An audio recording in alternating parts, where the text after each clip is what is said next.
Mi novia me engañó con mi hermano, quedó embarazada y mis padres la obligaron a casarse con él, pero cuando su salud mental empeora, me exige que adopte a su hija y me culpa de haber arruinado su vida. Hola a todos. Nunca pensé que terminaría escribiendo algo así, pero llevo semanas leyendo historias acá y viendo cómo extraños pueden dar una perspectiva más honesta que la propia familia. Perdón si es largo, pero siento que necesito sacar todo esto de mi pecho, con detalles, porque cada vez que intento resumirlo termino pareciendo la villana. Para dar contexto, soy una mujer de 26 años. Mi hermano menor tiene 23. Vengo de una familia relativamente unida, bastante tradicional en algunos aspectos, pero que siempre se jactó de hablar las cosas y de que la familia es lo primero. Yo siempre fui la responsable, la que no daba problemas, la que estudió, consiguió trabajo estable y nunca pidió ayuda económica. Mi hermano, en cambio, siempre fue el nene de la casa, el protegido. No lo digo con rencor, o al menos eso creía antes de todo esto. Hace unos años, en una fiesta de amigos en común, conocí a Victoria. Ella es enfermera. Desde el primer momento hubo una conexión muy fuerte. Empezamos hablando de cualquier cosa y terminamos riéndonos como si nos conociéramos de toda la vida. Al poco tiempo nos volvimos inseparables, mejores amigas primero. Yo la acompañaba a turnos nocturnos, ella me escuchaba quejarme de clientes imposibles. Un año después, lo que ya era evidente se volvió oficial, empezamos a salir. Fue mi primera relación realmente seria con una mujer. Yo estaba enamorada, ilusionada, y ella parecía estarlo también. Mis padres tardaron un poco en asimilarlo, pero al final lo aceptaron. Mi hermano, incluso, parecía apoyarnos bastante, lo cual ahora me da escalofríos recordar. Estuvimos 2 años juntas antes de decidir mudarnos. Fue una decisión pensada, no impulsiva. Yo trabajaba como diseñadora web, mayormente desde casa, y ella tenía turnos largos y rotativos en el hospital. Sabíamos que no sería fácil, pero creíamos que el amor y la comunicación podían con todo. Al principio, convivir fue lindo.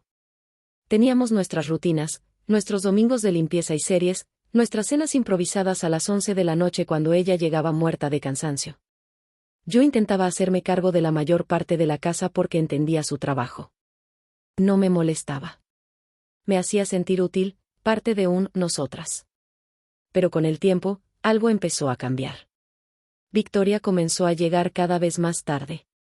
Al principio eran retrasos normales, luego noches enteras en el hospital. Me decía que estaba agotada, que había faltante de personal, que no daba más. Yo le creí. Quería creerle. Incluso cuando empezó a contestar menos mensajes o a mostrarse distante, me repetía que no todo gira alrededor mío, que su trabajo era duro y que debía ser comprensiva. Hasta que llegó esa noche. Yo había ido a visitar a mis padres, que viven del otro lado de la ciudad. Volví bastante tarde. Cuando llegué al departamento, Victoria ya estaba dormida. Todo estaba en silencio, pero había algo que me llamó la atención: los tachos de basura estaban llenísimos. Eso no era normal, porque yo siempre los vaciaba antes de salir. Empecé a juntar las bolsas para sacarlas y, cuando llegué al baño, vi algo raro, una cajita que no reconocí. Era una caja de prueba de embarazo. Mi primer pensamiento fue literalmente: esto no puede ser. Sentí como si el estómago se me hubiera caído al piso. Aún así, intenté ser racional. Pensé que tal vez alguna amiga suya había venido, o que alguien del hospital se la había dejado ahí por error. Me dije que estaba exagerando. Pero no pude evitar revisar la bolsa. Y ahí estaba, la prueba. Positiva. No dormí en toda la noche. Mi cabeza iba a 1000.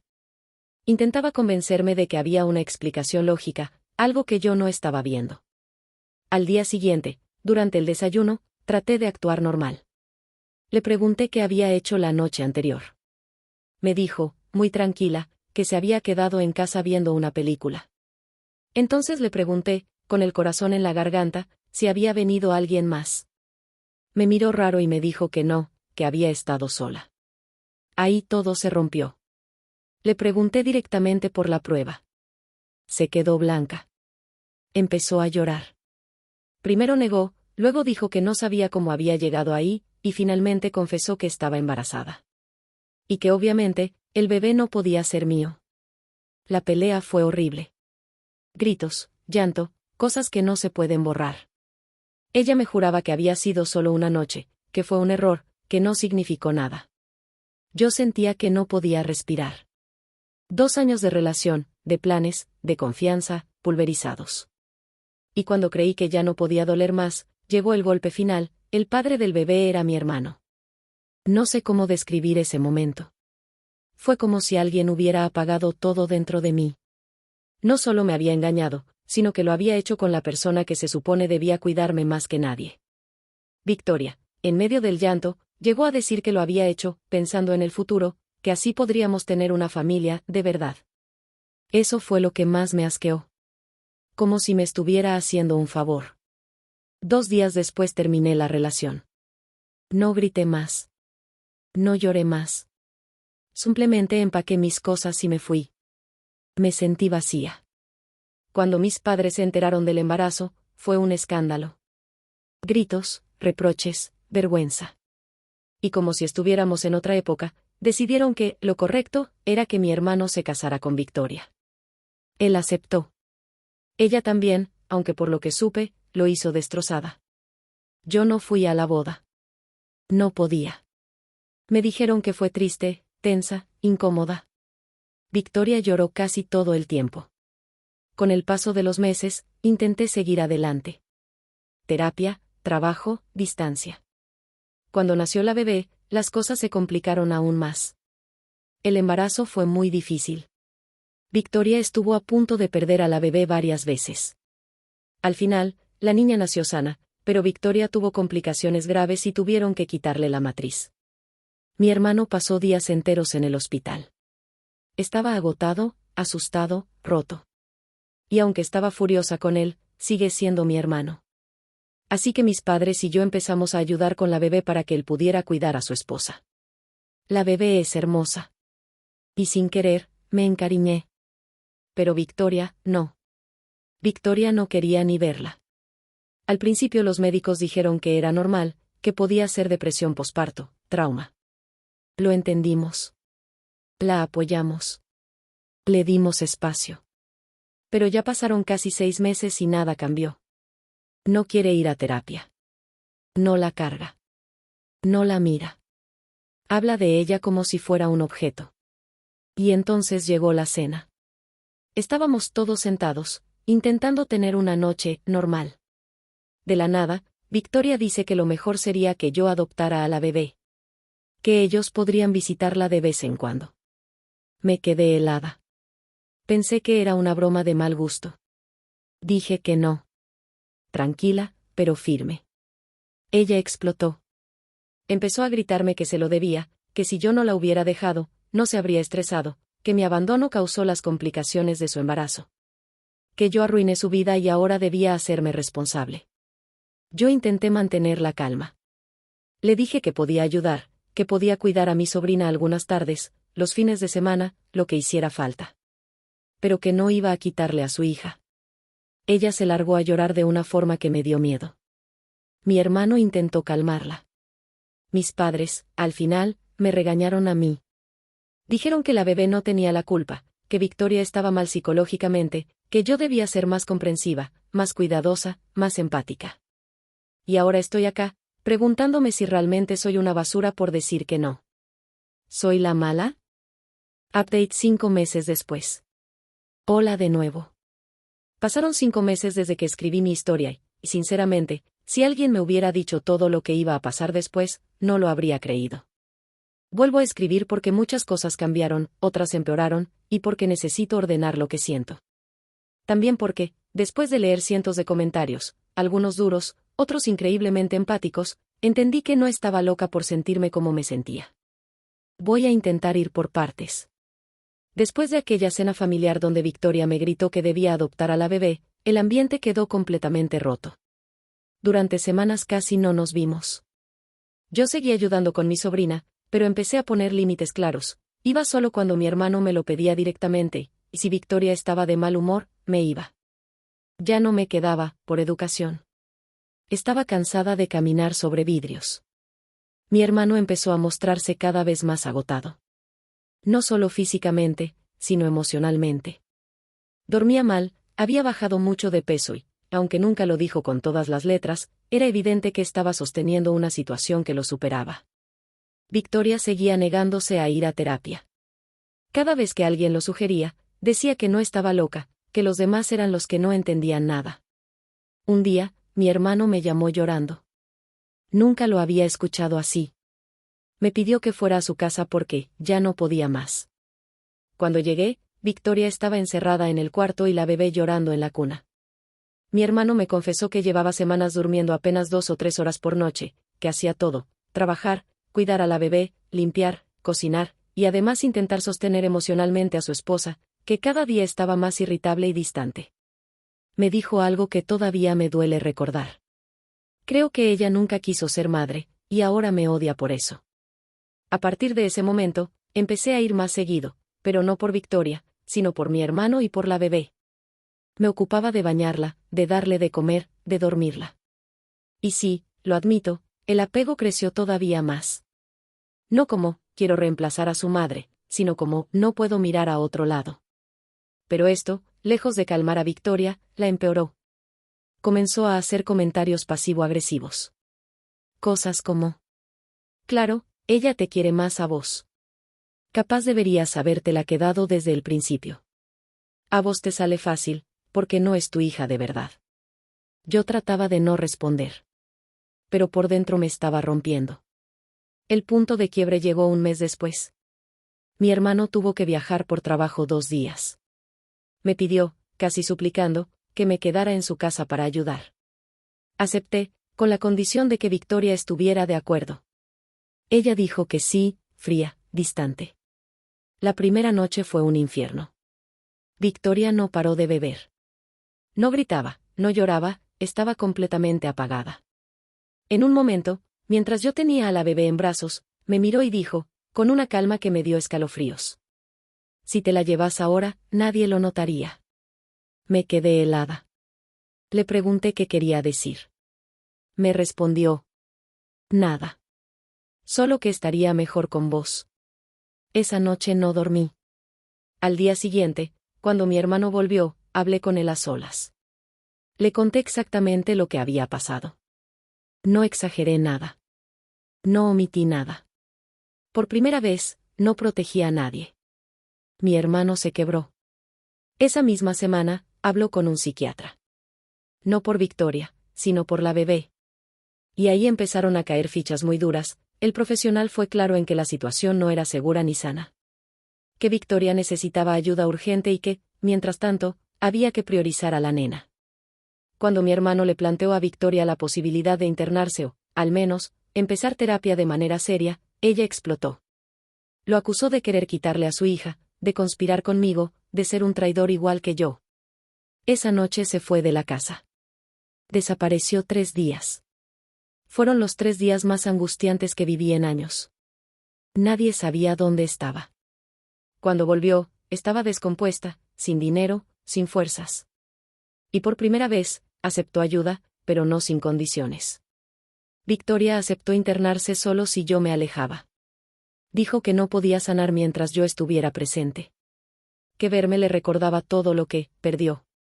Mis padres, una vez más, me miraron a mí esperando que fuera la adulta. Que diera el paso atrás, por el bien de todos. Y esta vez, dije que no. Les dije que no iba a desaparecer de la vida de mi sobrina. Que no iba a cargar otra vez con la culpa de decisiones que yo no tomé. Que si Victoria necesitaba ayuda, la apoyaba, pero no a costa de borrarme. Hubo gritos. Hubo lágrimas. Hubo silencios largos. Al final, mi hermano tomó una decisión que nadie esperaba: pidió una separación temporal y solicitó custodia exclusiva mientras Victoria estuviera en tratamiento. Victoria se internó igual. No sé si por voluntad o porque ya no tenía fuerzas para pelear. Hoy, 5 meses después, las cosas son extrañas. Victoria sigue en tratamiento. Tiene días buenos y días horribles. No me habla. Acepté que quizás nunca lo haga. Mi hermano está en terapia. Dice que por primera vez en mucho tiempo puede respirar. Yo sigo siendo parte activa de la vida de mi sobrina. No como madre, no como reemplazo, sino como tía presente. Mis padres siguen divididos. A veces me apoyan, a veces me reprochan no haber cedido más. Yo sigo con culpa, sí. Pero también con algo nuevo, paz. Porque entendí algo fundamental: ayudar no significa desaparecer. Amar no significa sacrificarse hasta romperse. Y poner límites no te convierte en la villana. No sé cómo va a terminar esta historia.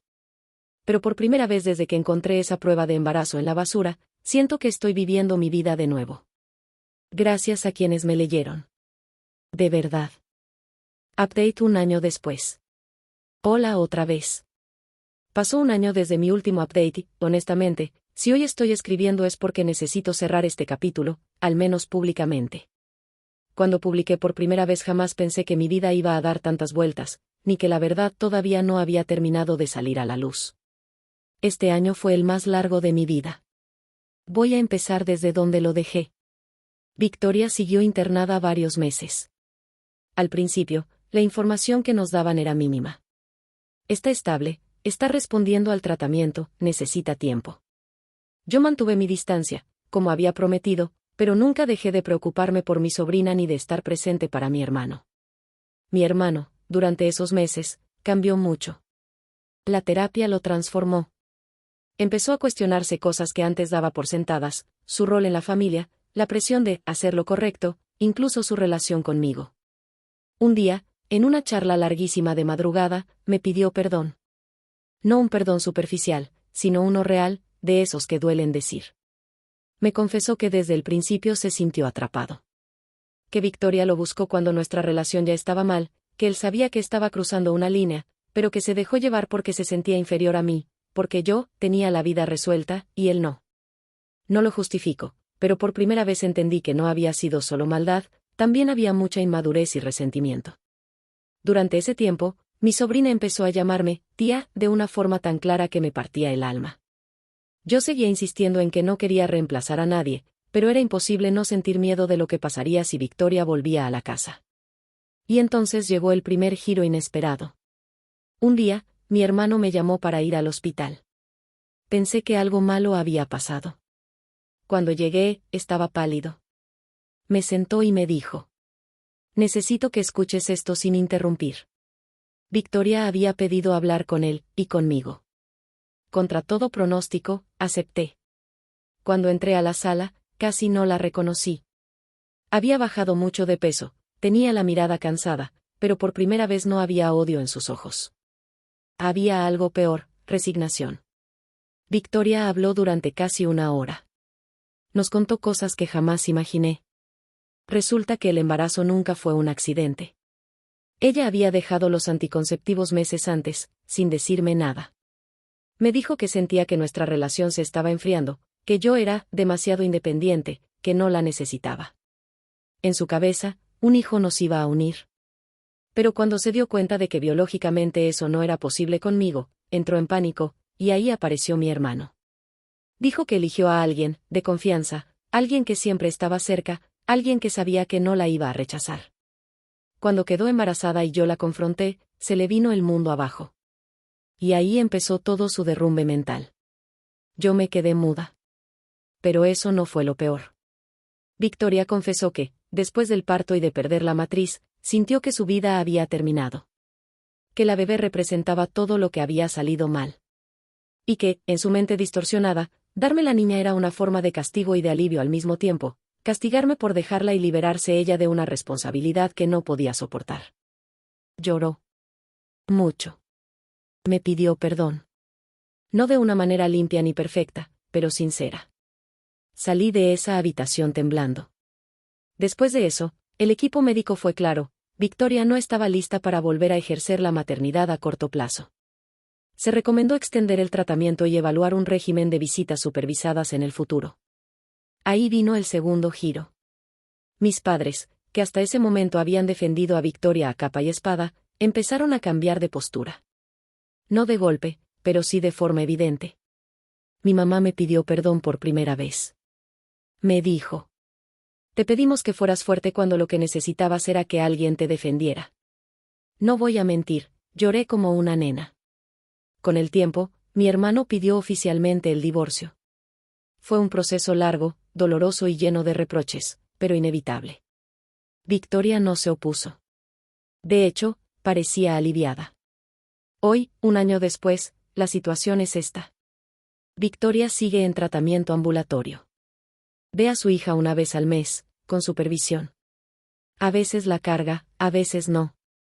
Hay avances, pero también retrocesos. No somos amigas. Apenas hablamos.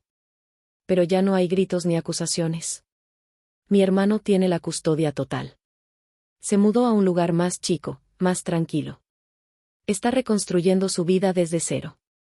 Nuestra relación no volvió a ser la de antes, pero es honesta. Sin secretos. Y ahora, el último giro, el más inesperado incluso para mí. Hace 3 meses, un juez propuso formalizar algo que ya existía en la práctica, que yo fuera tutora legal suplente de mi sobrina. No adoptarla. No quitarle a nadie su rol. Sino asegurar que, si algo le pasa a mi hermano, la nena quede conmigo y no en un limbo legal. Acepté. No porque se lo deba a alguien. No por culpa. No por presión familiar. Acepté porque amo a esa nena. Porque estar presente no me destruyó, me reconstruyó. Y porque, por primera vez, la decisión fue mía. Hoy miro atrás y todavía me duele todo lo que perdí, mi relación, mi confianza, una versión de mi familia. Pero también gané algo que no esperaba, límites, claridad y una voz propia. Si alguien está leyendo esto y se siente culpable por no sacrificarse más, quiero decirle algo que me costó años entender. No sos egoísta por elegirte. No sos cruel por decir que no. Y no sos la mala por negarte a cargar con culpas que no te pertenecen. Gracias por leer hasta acá. De verdad. Creo que, esta vez sí, puedo decir que este es el final. Suscríbete y ponle me gusta y comenta para más videos diarios.